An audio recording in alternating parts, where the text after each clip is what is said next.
Hi hello నమస్తే welcome to our channel. ఈ మధ్య కాలంలో మోకాళ్ళ నొప్పితో చాలా మంది బాధపడుతున్నారు. మోకాళ్ళ నొప్పులు ఎందుకు వస్తాయి, ఎవరిలో వస్తాయి, దీనికి నివారణ ఎలా? ఆయుర్వేదంలో మంచి ట్రీట్మెంట్ ఉంది అంటున్నారు సుశ్రుత ఆయుర్వేద హాస్పిటల్ డాక్టర్ జీవి పూర్ణచంద్ గారు. మనతో స్టూడియోలో రెడీగా ఉన్నారు, మాట్లాడేద్దాం. నమస్తే డాక్టర్ గారు. నమస్కారం అండి. సార్, మోకాళ్ళ నొప్పులు అంతకుముందు చూసుకుంటే మనకి 40+, 50+ ఏజ్ని బట్టి, వెయిట్ని బట్టి మోకాళ్ళ నొప్పులు అనేవి వచ్చాయి. ఈ మధ్య దేనికి రిలేటెడ్గా అసలు సంబంధం లేకుండా ఈ మోకాళ్ళ నొప్పుల సమస్యతో ఎక్కువ మంది బాధపడుతున్నారు. ఎందుకు వస్తాయి, ఎవరిలో వస్తాయి, ఆయుర్వేదంలో ట్రీట్మెంట్ ఎలా ఉంటుంది? మోకాళ్ళ నొప్పులు కూడా ఇప్పుడు లైఫ్ స్టైల్ డిజార్డర్స్లో భాగమైంది. మీరన్నట్టు పూర్వం వార్ధక్యం 40 ఏళ్ళు దాటితే చత్వారం అంటే 40 ఏళ్లకు వచ్చే కంప్లైంట్ అని. చత్వారం అంటే చారు అంటే 4 పదులు, 4 పదులకు వచ్చేది కాబట్టి చత్వారం అంటే కళ్ళజోడ వస్తుంది 40 ఏళ్ళకి అని ఓ లెక్క ఉండేది మనకి. అట్లాగే మోకాళ్ళ నొప్పులు అనేవి 50 ఏళ్ళు 60 ఏళ్ళు దాటిన తర్వాత మోకాళ్ళ నొప్పులు లేకపోతే ఆశ్చర్యపడాలి, కుర్రాళ్ళగా పరిగెడతారా ఏంటి ఇట్లా అని చెప్పిన మనం ముసలాళ్ళు అంటూ ఉంటాం మనం. ఆ లెక్క అంతా ఇప్పుడు మారిపోయి మోకాళ్ళ నొప్పులకి కాలేజీ పిల్లలు కూడా మోకాళ్ళ నొప్పులతో గురించి మాట్లాడుతున్నటువంటి పరిస్థితిని మనం చూస్తున్నాం. పిల్లలు మామూలు 7వ తరగతి 8వ తరగతి పిల్లలు కూడా మోకాళ్ళ నొప్పులు, కాళ్ళ నొప్పులు అని చెప్పి అనడాన్ని మనం చూస్తున్నాం. ఏంటి కారణం? మనం టెక్స్ట్ బుక్లో చెప్పిన కారణాలే అందరికీ అప్లై చేయడం అని చెప్పిన అనుకోవడానికి వీల్లేదు. ఎందుకంటే మన జీవించే విధానం యొక్క ప్రభావం మన శరీరం మీద, అనేక అవయవాల మీద పడుతుంది. అందుకనే life style disorders, life style మారాలి. సాధారణంగా doctors prescription number 1 change food, prescription number 2 change life style అంటారు. అలాగే అని మన తలకాయ ఊపి వచ్చేస్తాం. ఏం మార్చాలో మనం వాళ్ళని అడగం, వాళ్ళు చెప్పేటంత తీరుకుండదు. ఇది చాలా అన్ని చోట్ల జరుగుతున్నటువంటి విషయం. అంతా డాక్టర్లు చెప్పని మాట కాదు, ఇది చెప్పే మాటే. కానీ మనం పాటించేదానికి వచ్చేసరికి సరైన అవగాహన లేకపోవటం, దానివల్ల మనం పాటించలేకపోవటం జరుగుతుంది. సో మోకాళ్ళ నొప్పులు సరే అనేక కారణాలు ఉన్నాయి. ఇంజురీ జరగచ్చు. మోకాళ్ళు ఏంటంటే 3 ఎముకలు ప్రత్యేకమైనటువంటి జాయింట్. అది మోకీలు అంటున్నారు. ఇప్పుడు మోకీలు అనే కొత్త పదం ఇప్పుడు పత్రికల్లో వస్తుంది. సో మోకాలు అనేటువంటిది ఒక కీలు, దాన్ని మోకీలు అని చెప్పని అన్నారు. బాగానే ఉంది, ఆ పదం వాడుకోవడానికి వీలుగా కూడా బాగానే ఉంది, వ్యాప్తిలోకి వస్తుంది. ఈ మోకీల్లో మనకి ఆ పైన మోకాటి చెప్ప, ఈ పైన థైబోను, కింద ఉన్నటువంటి ఎముక, వీటిని కట్టి ఒక జాయింట్ లాగా తయారు చేస్తున్నటువంటి లెగమెంట్స్ అనేటువంటి కండరాలు, ఆ పైన మోకాటి చెప్ప, ఇవన్నీ కూడా వీటికి మధ్య కార్టిలేజ్ అనేటువంటి మెత్తటి ఎముక పదార్థం, ఇవన్నీ కూడా ఈ మోకాలు చక్కగా నడిచే బలంగా మన శరీరం యొక్క బరువుని హాయిగా చక్కగా మొయ్యగలిగేటువంటి శరీరం బరువుని ఏం మోస్తోంది? శరీరం బరువుని కేవలం మోకాలు మాత్రమే మోస్తోంది. ఎవరు మోహం చూసి నిద్ర లేచినట్టుగా వచ్చే మోకాళ్ళ నొప్పుల గురించి మనం ఎక్కువ మాట్లాడుకుందాం. ఎందుకంటే ఒక రీజన్తో వచ్చే వాటి గురించి మనం ఆ రీజన్ తెలుస్తూనే ఉంది. గాయం అయింది, గాయానికి చికిత్స జరుగుతుంది. కానీ ఇవి ఏమేమి ఉండవు, లేకుండానే మోకాళ్ళ నొప్పులు వస్తూ ఉంటాయి. సరే, ఎక్స్రేలు తీస్తే బోల్డ్ అని తేడాలు ఉంటాయి, మనకి తేడాలు కనిపిస్తూ ఉంటాయి.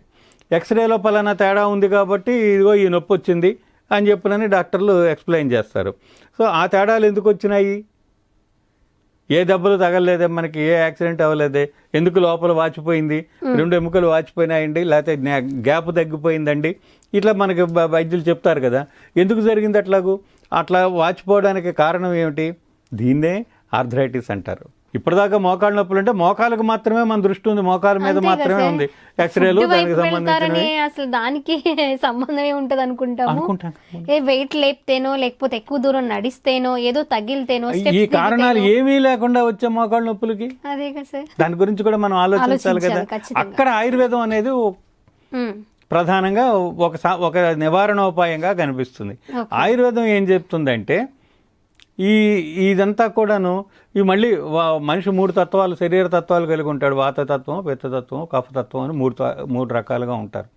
ఇందులో వాతం చేసేటువంటి శరీర తత్వం కలిగినటువంటి వ్యక్తులు వాతాన్ని పెంచేటువంటి ఆహార పదార్థాలు తీసుకున్నప్పుడు వాతం పెరిగి మోకాళ్ళ నొప్పులు వచ్చేస్తాయి. అలాగే పిత్త స్వభావం కలిగి వేడి చేసే శరీరతత్వం కలిగినటువంటి వ్యక్తులు వేడి చేసే పదార్థాలు తీసుకున్నప్పుడు మొక్కలు ఇంతలా వాచిపోయి ఎర్రగా పొక్కిపోయి అదంతా మంట పుడుతూ వేడి వల్ల వచ్చే మోకాళ్ళ నొప్పులు ఉంటాయి.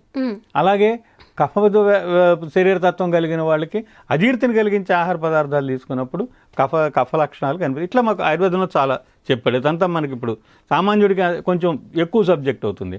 ఇక్కడ ప్రధానంగా ఏంటంటే మన శరీర తత్వానికి మన వాతమో పిత్తమో కఫమో ఎవరిది వాళ్ళు తెలుసుకోవడం కష్టం. కానీ మన శరీర తత్వానికి ఏది తిన్నప్పుడు అనుకూలంగా ఉంది దాన్ని తినాలి, ఏది తిన్నప్పుడు వ్యతిరేక లక్షణాలు కనిపిస్తున్నాయి దాన్ని మానాలి.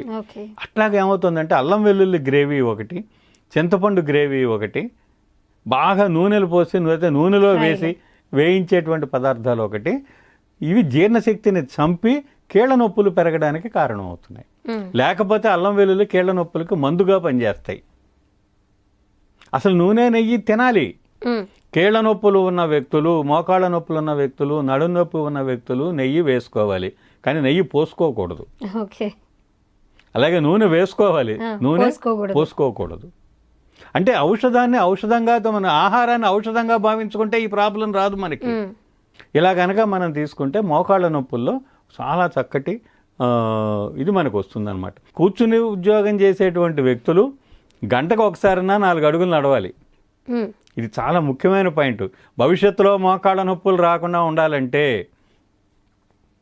కూర్చుని ఉండే ఉద్యోగాలు చేసేటువంటి వైట్ కాలర్స్ ఎవరైనా సరే కనీసం గంటకు ఒక 4 అడుగులు, 4-5 అడుగులు కొంచెం అలాగా 4 రౌండ్లు వేసి మళ్ళీ కూర్చుంటే మళ్ళీ మోకాళ్ళు మళ్ళీ సాగుతాయి.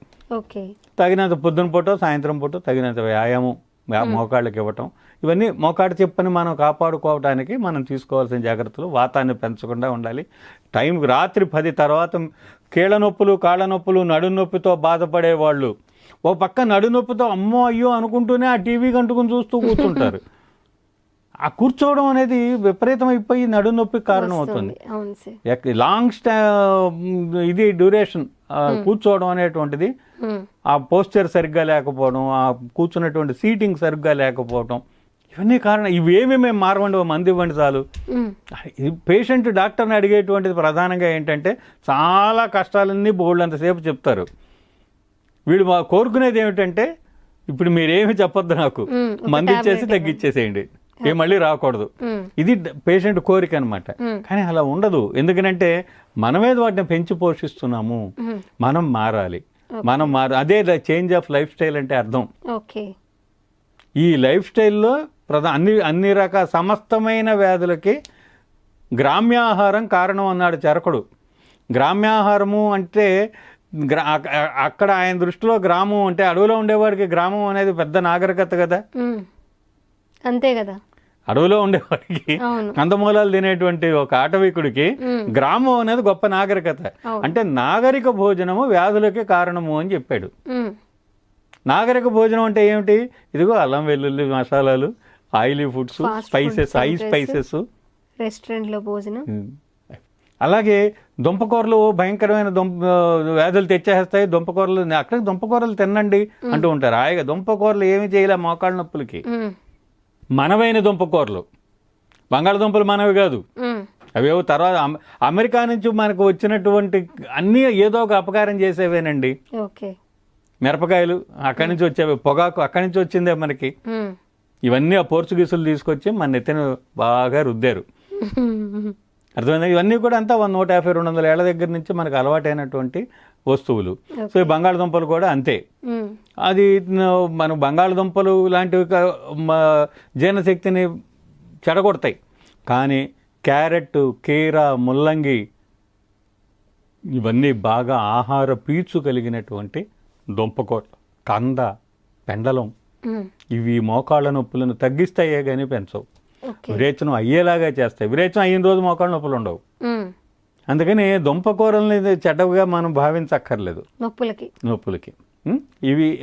ఇటువంటి ఆహారాన్ని కనుక మనం తీసుకుంటూ, ముఖ్యంగా త్రిఫలా చూర్ణం. త్రిఫలా చూర్ణానికి ఉన్నటువంటి ప్రధానమైనటువంటి లక్షణం ఏంటంటే ఈ విషదోషాలను పోగొట్టి చక్కగా విరేచనం అయ్యేలా, అంటే విరేచనాల మందు కాదు అది, విరేచనం అయ్యేలాగా పేగులకి అది సహకారం ఇస్తుంది. పేగుల్ని పోషిస్తుంది. శరీరంలో ధాతువులన్నీ కూడా చక్కగా సక్రమ నిర్మాణం అయ్యేలాగా చేస్తుంది. అరిగిపోయినాయి అంటాం, ఎముకలు అరిగిపోయినాయి అంటారు. మరి అరిగింది పుట్టాలి కదా, పుట్టేలాగా చేయడానికి అంటే డిజెనరేషన్లోంచి రీజనరేషన్ అనేది రావడానికి మనకి త్రిఫలా చూర్ణం బాగా ఉపయోగపడుతుంది. స్ట్రెస్ ఫ్రీగా గనక మనం ఉండగలిగితే, మనసుని ప్రశాంతంగా ఉంచుకోగలిగితే కేళ్లవాతము మనల్ని ఏమీ చెయ్యదు. ఓకే సార్, చాలా మంచి విషయాన్ని షేర్ చేసుకున్నారు. మోకాల నొప్పులు అంటే సర్జరీలు, మెడిసిన్, బరువులు ఎత్తకపోవడం, స్టెప్స్ దిక్కుండా జాగ్రత్త పడడం, ఇవి మాత్రమే అనుకుంటారు. కానీ మీరన్నట్టు ఆహారం కూడా మనం ఎలా తీసుకోవాలి, మైండ్ ఎంత పీస్ఫుల్గా ఉంచుకుంటే ఈ మోకాళ్ళ నొప్పి నుంచి తగ్గించుకోవచ్చు అనే విషయాన్ని చాలా సింపుల్గా, ఇది ఏ హాస్పిటల్కి వెళ్ళక్కర్లేదు, ఏ మందులు తినక్కర్లేదు, ఎలాంటి మందులు మన జాగ్రత్తలు తీసుకుంటే పని చేస్తాయి మందులు. అప్పుడు అదే సార్, మనం అట్టాగే ఉంటూ మనం వ్యాధిని పెంచుకుంటూ ఉంటాము, మందేసి తగ్గించుకుంటూ ఉంటాం, కానీ రిజల్ట్ అక్కడే ఉంటుంది. మీ మందు వేసుకుంటే అట్టగే ఉందండి, మళ్ళీ మొన్నాడు వచ్చేస్తుందండి అంటాడు, మళ్ళీ మనం 2 సెకండే మందు వేసుకోవాల్సిందే. అదే. ఓకే, ఇలాంటి జాగ్రత్తలు తీసుకుంటే మోకాళ్ళ నొప్పుల నుంచి బయటపడవచ్చు. ఆయుర్వేదం ఇలా ఉంటుంది. మరి ఆరోగ్యం, ఆనందం, అందం కూడా ఆయుర్వేదం వైపు, ఆయుర్వేదం ట్రీట్మెంట్ గురించి తెలుసుకోండి. ఆయుర్వేదం ఎలాంటి ఉపయోగాలు ఉన్నాయి ఆ ట్రీట్మెంట్ వల్ల అనేది చాలా మందికి కూడా ఇప్పుడు అవేర్నెస్ వచ్చింది. సో ఆయుర్వేదం వైపు వెళుతున్నారు, వాడుతున్నారు కూడా.